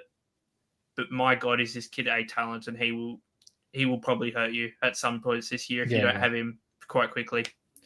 Look, I have Zorko. I'm looking to get Sheasel in with him. Don't know if it's going to work. I might even sacrifice Zorko just because that's how good Harry Sheasel is. Yep. Yeah, that's pretty fair, simple. Mate. I think I've swapped those two over 10 times each. Yeah. Zorko to Sheasel. I'm in the same situation. Yeah. Hurls, Luke Parker. So he played pretty decently today and scored well fantasy-wise. Yeah. But he didn't crack into the midfield until 20 minutes into the first quarter. And for me, I think he's going to spend a little bit more time forward than what we want out of someone that we want to see 40 to 50% CBAs out of. What's your play on Luke Parker? He did exactly what I was anticipating he would do, which is why I haven't had him in my team at all once this whole preseason. Yeah. I think he's going to be forward mid, not mid forward, and I think there's better options. Deadly? Couldn't have said it better myself. It's he can score well in forward, but just, the round 12 bye, we've already got enough guys there. You're picking a guy at this price to have a decent enough value and potentially get you through to that stage. Yep. And I think there is better options out there around the price. Spot on. Caleb Daniel's our next player, but I'm not going to spend too much time here. He's going to be the man at halfback. He should be your D4, D5, D3. F3, F4, F5. He's going to score well. He's a good player. He's playing the role that he did when he was at the Western Bulldogs, where he consistently averaged over 90 Supercoach points per game. Even if he only averages 90, you're still making 200K out of him. So don't try and outthink the room. Just pick him, ladies and gentlemen. He's the key. Throw it away. It's gone. Yep, it's gone. Finn O'Sullivan's an interesting one. He's in that wing rotation with McKercher and Bailey Scott. He was quiet today. He got a couple of CBAs, but I think he's going to be a fantasy stud for us and Supercoach stud in time. But right now, I think he's a safe fade. Yeah. 100% agree. 199K, I'd rather take O'Driscoll for 1K cheaper. And, I'm not even high on O'Driscoll, so it's pretty simple there. For sure. Before we crack on into Melbourne, we've got an American lad that wants to talk about our Patreon. Want to take your Supercoach game to the next level? Inside Fantasy Sports are bringing you exclusive content all year round, such as weekly expert Q&As, team, trade, and captaincy advice, statistical deep dives, priority podcast questions, and tons more. So what are you waiting for? Get full access to the experts. Go to patreon.com/Insight Fantasy Sports and subscribe to Insight Unlimited today. Thank you very much. RC Nerds, I've got your comment there. We will answer it when we do questions at the end, mate. Yep. Let's talk about Melbourne. So they had quite a few players out today. Gawn, Petrarca, Salem, just to name a few. Yeah. But Trent Rivers really took the piss in this game, Deadly. Yeah. I took him out of my team last night, and he by about 1 p.m. today, he was back in. Look, the midfield not having these main guys, it doesn't worry me. Rivers is a guy who has so much value in him, and in games where he had CBAs, there is already 10 points of value with those guys in the team. Look, I think he's a perfect guy. You can have D3, D4, and just be happy with him. For sure. Hurls, Clayton Oliver. He didn't set the world on fire today, but he looks back, doesn't he? Yeah, he's back. He was getting transition footy, and he was getting none of that last year. I was one of the idiots who put him in last year when he came back and thought I'm going to get value, and had to dump him about 2 weeks later. And last year it was all contested, and his hand was buggered, so he wasn't even getting good contested footy. Today showed that he can run, and that was what I was looking for. Can he get from contest to contest? And he could. So just pick him a bit like Caleb Daniel. We use lock too much in Supercoach vernacular, but Clary's a lock. There is guys that are genuine locks, and at 451K for a guy who could very easily average 120, lock him in. I want to talk about two guys from the Melbourne Footy Club that I think are going to be relevant one way or another at stages throughout this year, whether it is round one or whether it's later in the year as downgrade targets. And that's Harvey Langford and Xavier Lindsay. So Harvey Langford today looked to be getting the ball quite well, pretty good with his hands, pretty good by foot as well. And Xavier Lindsay, he's a bull at a gate. He loves the contested ball, throwing his body around. His run is good as well, uses the ball well. I'll start with you, Hurls. Do you see either of these two starting, considering that we had the likes of Petrarca and Salem and all these sorts of guys out today? Viney is another one. Do either of these two start, or are they potential downgrade options for us in 3, 4, 5 weeks' time. Pickett as well won't be there for the first couple of rounds as well. I think they do. I think Melbourne showed last year they wanted to play Windsor every week without fail, and I think they'll do the same with these guys. Now, do both of them start every week? I don't know. The problem's going to be, do they make one sub one week and one sub the next week, and that might stuff us up from a cash gen point of view. So that's the risk. But I think they're elite kids. They need these blokes to go past your Swallow and your Laurie and all of these fringe kind of guys. So I think they'll play them. But, sub risk is real. So we just have to watch out for that. Yep. Deadly? I'll put it pretty simply. I'll ask a question first. Let's just say you don't want to have both of them and you want to have one of them. Who are you taking, Harvey Langford or Xavier Lindsay Horse? Xavier Lindsay. Hurls? Are they both named round one? Both are named. Both are playing each week. Yeah, Lindsay, 30 grand less, and I thought he used the ball really well today. I think Lindsay actually looks the better talent. I think Xavier Lindsay looks great. To put it simply, I really think you've got to pick, having these midfield guys, it's going to be pretty hard to know because there's so many sub-risks when it comes to midfield, and these guys are going to be probably up there too. I think Lindsay's probably in a role where he's less of a sub-risk than Langford, and Langford probably is just sort of stuck in the middle of a bad situation, realistically. He's come into the team where there's a lot of guys already in his role, and there's not really going to be many opportunities for him to start this year. Lindsay's a guy who will jump straight in, have a spot pretty well straight away, and I think you can pretty safely pick him. And Langford's, I still reckon's a pretty safe get for it right now, but he worries me a bit more than Lindsay. For sure. Let's move on to the last game that we're going to discuss, and that's Carlton versus St Kilda today. St Kilda fans up and about after beating the Blues on their home deck.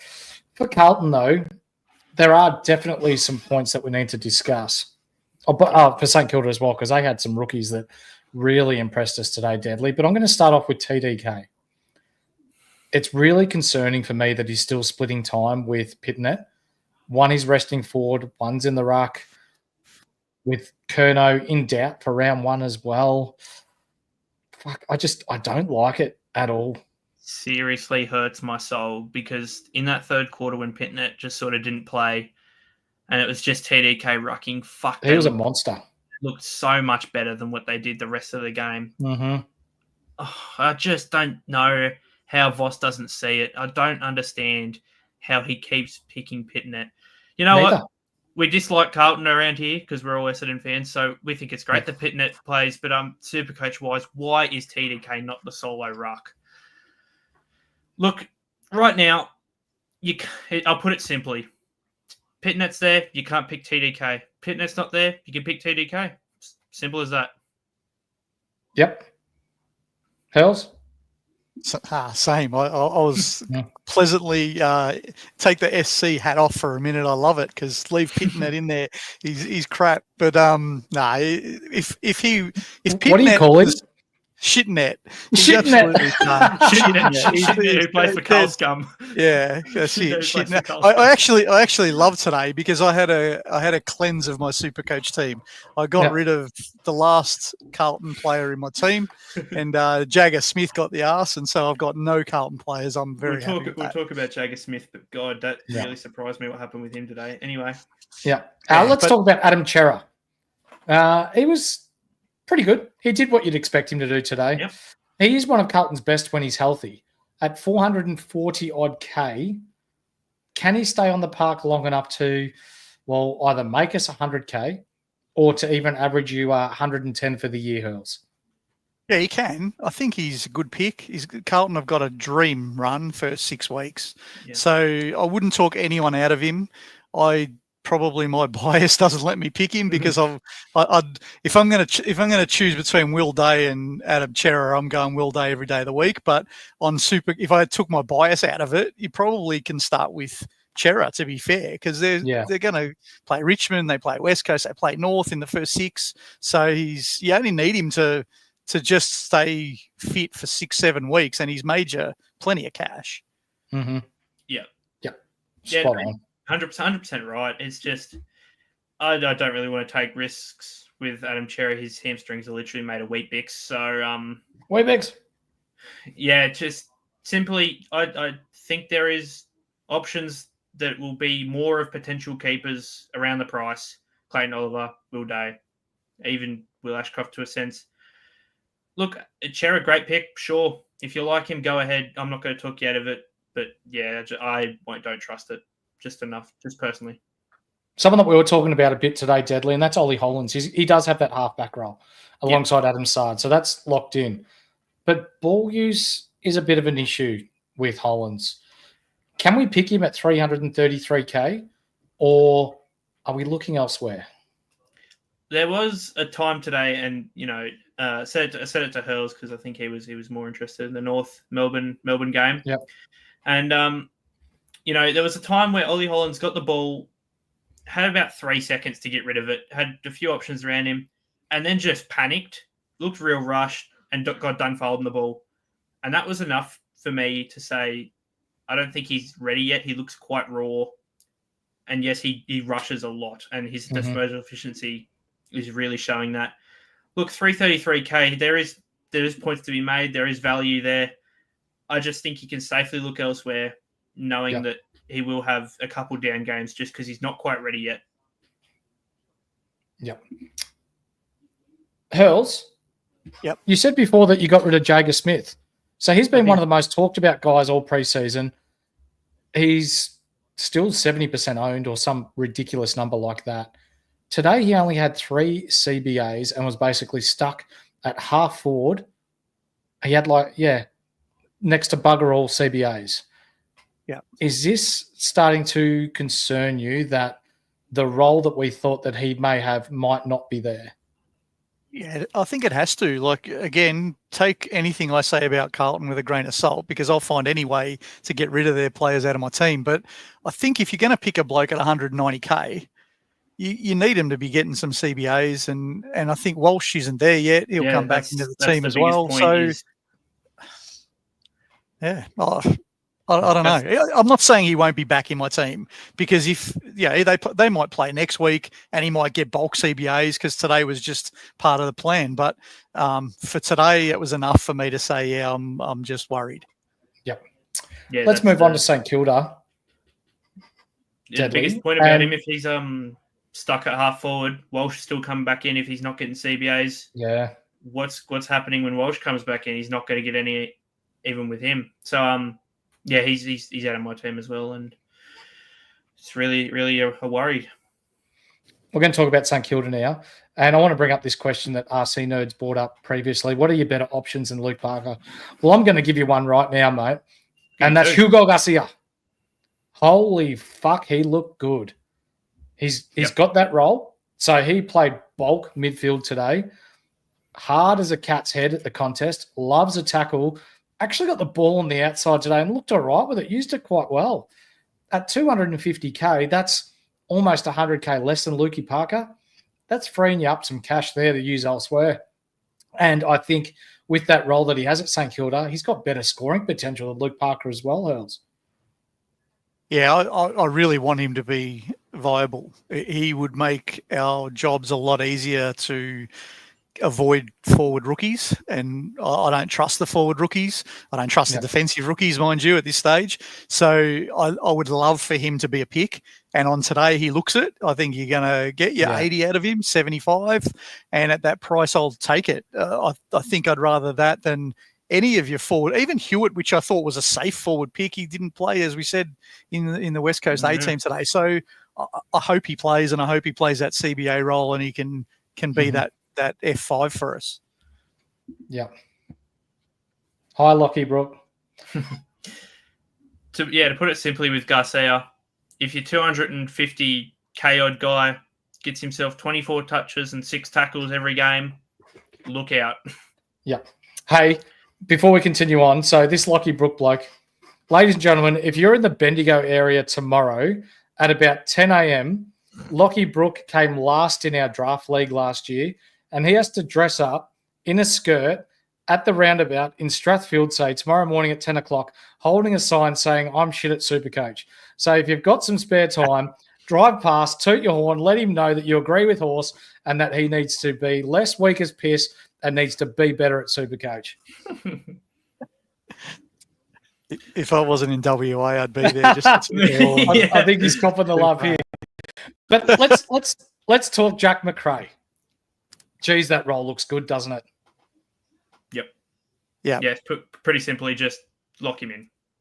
Yeah. Another one of the locks. Yeah. 34 disposals, didn't move out the midfield. I think he had the most CBAs. Yeah. And it's just as simple as maybe the Western Bulldogs, Jack McRae averages are back. I just got a message from Lockie saying, "You dog." Yep. You cop that, mate. Now, with Jack Sinclair, though, my God, the role's there. He's back to the Western Bulldogs days. He got 30-odd touches today. Yep. Bulk CBAs. Rossi Lyon's not going to bevo him. Hurls, that's nearly not lock status, but that's nearly top 6 forward sort of stuff. Yeah, I think you could mount a case that he's F1 material. Like he might end up F3, but I can't see him going any further than that. St Kilda's midfield is pedestrian, let's be honest, and so he has to play in there. That's why they got him. He's going to play 75% CBAs. I think he's just lock him in, forget about it, move on. Yeah, for sure. Isaiah Wanganeen Malera, Deadly. The wangs are swinging. The wang. Ladies and gentlemen, the wangs are swinging. Holy heck. He looks so like he's going to break out something fierce. Oh, he as soon as this game finished, he was straight in the team. I found any possible way to do it. Look, yes, Sinclair coming back does worry me a little bit. You know, how's this going to look with Sinclair back? But my God, I don't think it's going to matter because I've lost for words. He was so good. Mm-hmm. And look, you talk about that midfield being pedestrian. The way that St Kilda looked to have gone about that is all Harry Boyd was doing today was just smacking the ball as hard as he could towards that halfback, and the Wanganeen Miller came running in, picked it up, gone. He's bursted away. Mm-hmm. They've got game plans just for him now, and it's insane what he could do off halfback. He could go close to D6 this year, and it's real breakout stuff for him. Yeah, I think you're right. Let's talk about some rookies now, and we'll just touch on these guys. Yeah. Toby Travaglia, probably not in the round 1 squad, lads. Unfortunately not. Did kick a lovely goal, but did kick a booming goal, yeah. Didn't get on until the fourth quarter, but he's got some talent about him. You could see it just from the 15 minutes he was on. Angus Hastie looks good though, Hurls. He does. He's someone that we'd really love as well. There's a few of these St Kilda blokes who are cheap, right? And we've been talking a lot about your midfielders that are all 190, and it'd be great to be able to balance it out with a couple that are 113 or 119. And St Kilda look to be the club that might provide it for us. Including this guy, Max Hall, down forward, Deadly, looked pretty good as well. Yeah, his second up efforts were just fantastic. He There was a good play there where he had a nice real chase down on Darcy Wilson, who's not Darcy Wilson. It was Blake Acres, and he's not slow. Yeah, there might be a spot for Max Hall. We sort of wrote him off a little bit the other day, but there might be a spot for him. He's still a bit of a sub risk. But this next bloke that we've got, oh boy, Hugh Boxall. I'll tell you what, he's a brute. I've never seen nothing like what I saw from this kid today. For a bloke who's never played AFL to put 195 centimetre paddy crips on his ass, I've never seen nothing like it. That was unreal, wasn't it? I think he should get a debut just for that. That was unreal. But no, in all seriousness, he was fourth mid today, came off the bench. It was only really 4 St Kilda guys who got CBAs, and he was one of the main ones, and he really pushed for a round 1 debut with his performance today. Yeah. Who have they got? Sure. Have they got anyone missing? Like, who have they got that might run through there? Oh, they got quite a few out with injury. Yeah, Sinclair's probably one that might have some midfield time. There's a couple. Mason Wood on a wing. Mason Wood, but they're not CBA blokes though, are they really? Yeah, the main real guy. Philippou, Dow. Yeah, for sure. The main Liam one Henry probably plays through there as well. The main one surprised me was Windhager got 0 CBAs today, which interesting. But yeah, this next guy, Liam O'Connell, he's probably one that drops out when, Mason Wood comes back in. But geez, he looked electric today on the wing. Did everything right, was getting in the right positions, and kicked a couple nice goals as well. And I don't know where these St Kilda guys have been blooded from, but they look great today, these young blokes. Yeah, 100%. And the last one we're going to talk about, mate, before we get stuck into some questions, Harry Boyd. Now, there's people that are genuinely asking, is he an R2 option? For me, that's a no. I don't think you can when you know Rowan Marshall's coming back. But Ross Lyon really likes Rowan Marshall forward of the ball, and he's shown that in the past with his ability to hit the scoreboard as well. There were multiple times last year where he kicked 3 or more goals in a game, and I think Rossi Lyon wants more of that. So to play him as a flex, if you want to take the risk, sure. I did see the great Skodfather tweeted today that he's very, very much considering Boyd as a flex. That's not my kind of play. I'll have him R3 for cash. Lock him in, but geez, it's interesting. Yeah, very, very much is. There are our teams, ladies and gentlemen. What we're going to do now is we've got our very own Patreon, as you know. So we're going to go in and get the member questions and answer them live on the show before we get to our questions here within the show. So let's kick it off. It's question time. Let's answer your questions for the week ahead. All right. So from Kizza, first one. Who has the best insight facial hair? Well, we don't really need to discuss that. Oh, that hurts. That really hurts. Tim, tossing up between Marich from West Coast and Joe Berry at Port. Obviously, the cheaper options allows upgrades elsewhere. Is it worth it as a F4? I think personally it's Joe Berry, pretty simply because I don't think Marich's ready to play down back just yet. He's still – I didn't actually have a look at the lineups today. Did he play in the A's or the B's? Did you see at all, Horse? Played in the B team today, Marich did. I don't think he's ready to be fully unleashed in the A team down back. But, yeah, in due time he will be. And, he might even be a downgrade option when it comes down to it later in the season when he's ready. Hurls, one for you, mate. Yep. Not much of a question, but more of a discussion. Is it better to have higher-priced rookies on the bench, like 150K plus, than the cheaper ones, as they will probably have higher scoring potential and job security? Obviously, the lower price needs to average less to make the same amount of money. How do you see that? I think it's hard to answer without seeing the team, but at this time of the year, I'll answer it this way. At this time of the year, put your most expensive rookies all over the place. And then if we get a Boxall or we get a Angove or someone pops up, then you can go down to them. If you fill your team with these cheaper blokes now, and then they don't play round one, how are you going to scramble to get these other guys in? But when the season starts, I think it's about, do you think they're going to get a game? Job security is number one. And then worry about the cash because that's what they're there for, to make cash. So I'd have no hesitation with having every midfield rookie at 150 plus if they're all playing, and none of the 113 guys are. But if I've got some options at 113, I'll pick one of them. For sure. Yep. Deadly, thoughts on Ari Schoenmaker as an option? Would have liked to see him play today. Definitely would have been nice to know what role he actually has back there, because, it could still be anything. It could be a third tall. It could be a halfback. The way they were sort of structured, it probably leans, because they were talking him up like he's probably the man back there. It probably leans to the role Angus Hastie played in today as that second halfback, which, annoys me for Hastie. But look, when it comes to Schoenmaker, wait and see for next week if he plays.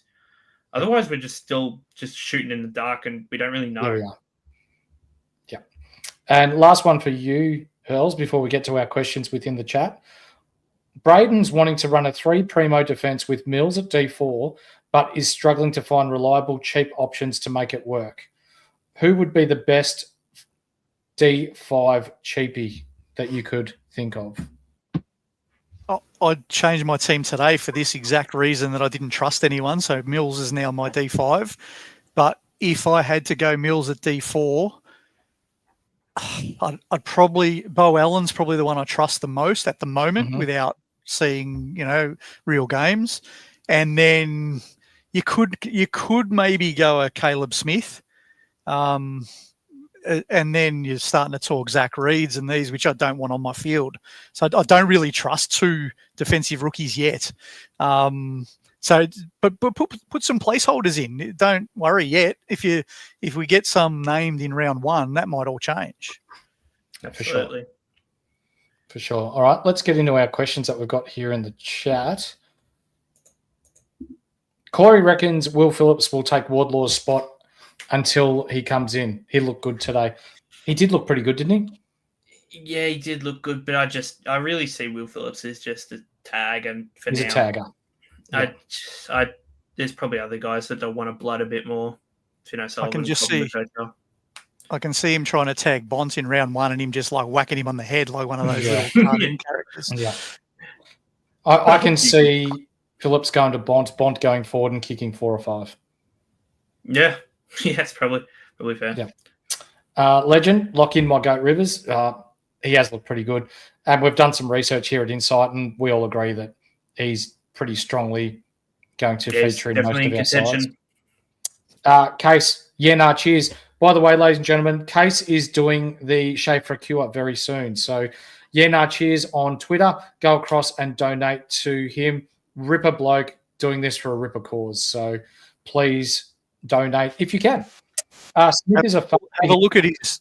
Sorry, horse. Have a look. Yeah. Have a look at cheers on Twitter too.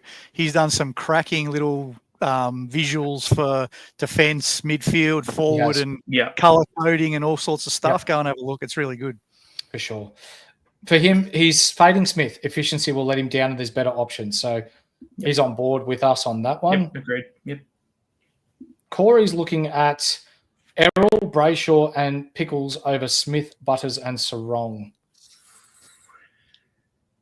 I don't hate it. It's a bit different, for sure. Yeah. But look, Butters and Sarong they're two of the top scorers when they're on. And yeah, they are. Bailey Smith, look, as much as we're, calling him not a great option, he's still a decent one. And I think you could probably get those other three guys throughout the season at not much of a different price, to be honest. And, this might be the cheapest you actually get Bailey Smith, if we're honest. I'll be starting one of Butters and Sarong. I can't tell you which one yet because that might change 10 times between now and round one. But I won't fade both. I won't fade both of them. No. Yeah, I think you've got to have at least one. Yeah. Corey's got Platinum Rivers in his game day squad. Boy. Good card. Yep, so do I, and I'm bloody thrilled about it. Magnus, Henderson. Henderson didn't play today, but by all reports, he only got into Melbourne yesterday or the day before. The young just transition kid that got picked up their last pick as an SSP pick got outmatched Jai Cully for that last position. And if you see the way the Melbourne coaching staff talk about him, he's going to play, and he's going to play early. They absolutely love the way he goes about it. Viewing he didn't get forward status.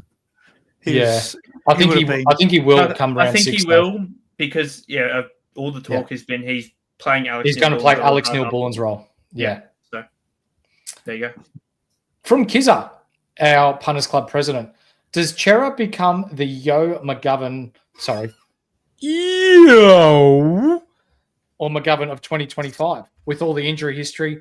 All went to Qatar, and he goes on to say that all were about 450K when they had their injury issues and went to Qatar and came back bigger and better than ever. Probably is. I have no reason to argue against it. Yep. Sure. Hurls? Yeah. Yeah. Yeah, could happen. Yo was a great pick for me last year. He was a great defender, and I didn't pick McGovern at all year, but he would have been a great pick too if you went both of them. I said about Chera before, it's only my bias holding me back from picking him. I think he's a good pick. Yep. From Case again, who do you think is more likely for a round one debut? Hall, Hasty, Travaglia, or Boxall? Hasty. Yeah, in order. Oh, Hall Hasty's as well, probably sorry. Hasty. I reckon Hall's in there, but a sub risk. And I think probably Box is probably over Travaglia now, and then Travaglia last. Travaglia is in a pickle at the minute. Mm-hmm. But yeah, Hasty should start round one. But just be wary because there is some people fighting for his spots. There is, and the Saints will play another game, so see what happens to Show and Maker come in, and what do they do with Hasty then? Like that'll play absolutely. out over the next. Just keep an eye out on the Saints. They're still a worry. Skid Spitz wants to know, is Stephen Dank living in Qatar? Well, you can't get Ridley, right? He's still not back. He's going to play on Tuesday, apparently, Jordan. So hopefully he's Unreal. And that's about it.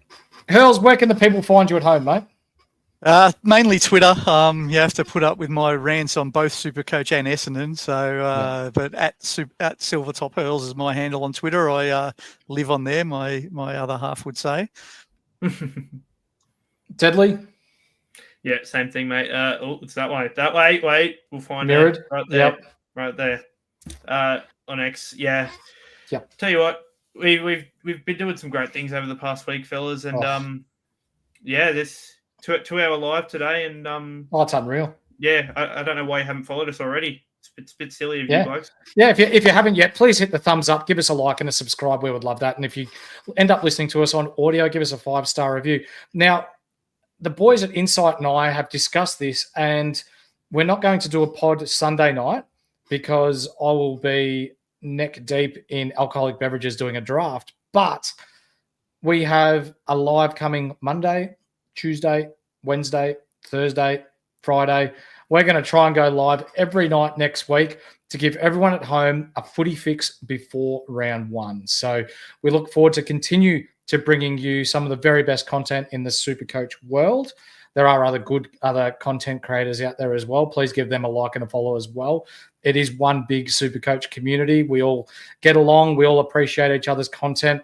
It can be tough at times, but at the same time, it's because of you guys at home that make this as enjoyable as it is. So please, thumbs up, subscribe. We would appreciate that. But also, jump in our Patreon. We've got Hurls, who's done a ripper article on buy planning. I've structured my team around it. I'm very, very happy with the way my team's looking at the moment. Pretty much a lock for the 50K at the end of the year. Thank you very much. Playing second but to me, we've got Nerds for Life, who has got contacts all over Australia, writing up his articles on who's doing what at every club in and around Australia. Golden Tonsils, Phil has been down to Sydney and GWS firsthand to see what's going on there. He was the first to report in December that Sam Wicks was going to the back line. For me, I laughed at him, but turns out he was bang on the money. We've got our very own Dr. Inside as well, who's written some very good player v player columns in our Patreon as well. And Deadly, you've done up some graphs on inside midfielders, rucks. Today we released a half-backs matrix that show you the best scoring half-backs against each team this year. That's free for you to read on Patreon if you want to jump in and sign up for free. And I'll give you the teaser. Yeah. Dane Zorko. Oh, boy. Wow. That early run. Oh, boy. Oh, spicy. But for tonight, hang on. I am not Alf Stewart. Piss off, you. Ladies and gentlemen, on the horse, next to me is Deadly. Over the far side's Hurls. We fucking love footy, and we look forward to bringing you the very best in Supercoach content right throughout the preseason and into the season. We'll catch you next time.